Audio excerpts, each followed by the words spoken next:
جس کے ماں باپ دنیا سے چلے جائیں، باپ چلا جائے یا ماں چلی جائے تو اس کے پیچھے آل اولاد ہوتی ہے، تو نیک آل اولاد بھی صدقہ ہی ہے۔ اللہ تبارک و تعالیٰ سب کی آل اولاد کو نیک بنائے تاکہ وہ اپنے والدین کے لیے صدقہ بن جائے۔ اور صدقے کے متعلق حدیث پاک ہے صدقہ تو رد البلا، کہ جب صدقہ دے دیا جاتا ہے اللہ تبارک و تعالیٰ ہر قسم کی تکلیف کو دور فرما دیتا ہے۔ حضرت ابو ہریرہ کہتے ہیں سرکار دو عالم صلی اللہ علیہ وآلہ وسلم نے پیارا ارشاد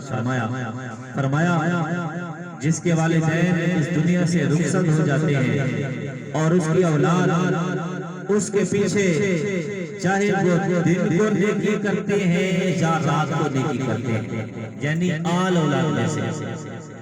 ایک نیکی بھی اگر کرتے ہیں اللہ تبارک و تعالیٰ اس نیکی کے صدقے